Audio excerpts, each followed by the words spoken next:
Ano pag ang mukhang ihaharap ninyo sa amin, ay di kayo wala na. Yun ho.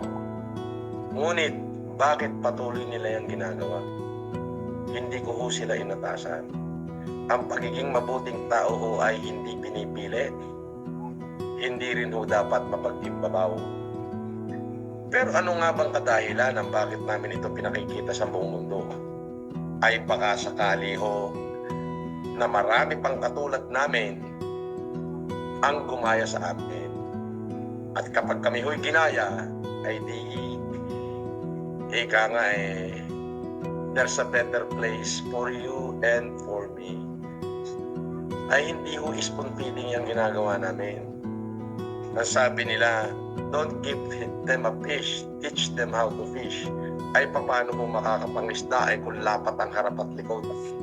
Alam niyo ho ba ang ibig sabihin sa kapatangin nyo ng lapat ang harap at likod?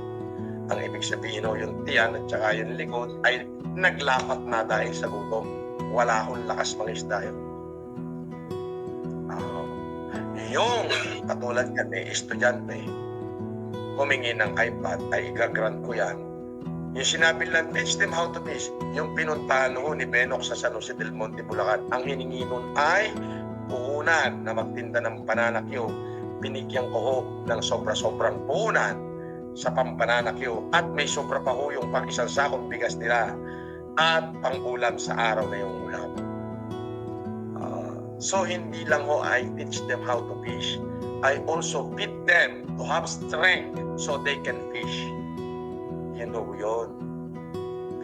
Ay nagpapasalamat ako sa presidente ng FMCI kahit na puro puti na buhok niyan at puro singaw labi at dila ay ang pagtupad. Huwag ka na magpapogi sa gilid. Hayaan mo na. Pakinlat-kinlat ka pa dyan. Huwag ka nang paplos-aplos ng buhok mo. Wala ka nang hahaplos eh. Nagpapasalamat ako sa iyo, President. At nakita niyo yun. Ako nandito sa command post. Yung mga tao, tumulak talaga. Kahit anong layo. Aba hindi umalapit ang Pastarla. Wala dito sa aming lugar sa Timbuktu. Biruin mo from Green Meadow, lalabas ka ng Corinthian, lalabas ka ng Boni Serrano, dadaan ka ng EDSA, bago ipapasok ka ng LLEX, nag-SCTEX pa yun. SCTEX o TPLEX? SCTEX lang. SCTEX. SCTEX. Talak. After Resita. SCTEX. Di ba nakaroon lang yun? Hindi na kayo nakarating ng TPLEX. Lumisita, tapos lakas. No? Anong oras kayo dumating doon? Tapos, anong oras kayo nakapamahagi ng bigas? Alaw na. Nakita nyo? Ay, hindi ho biro yan.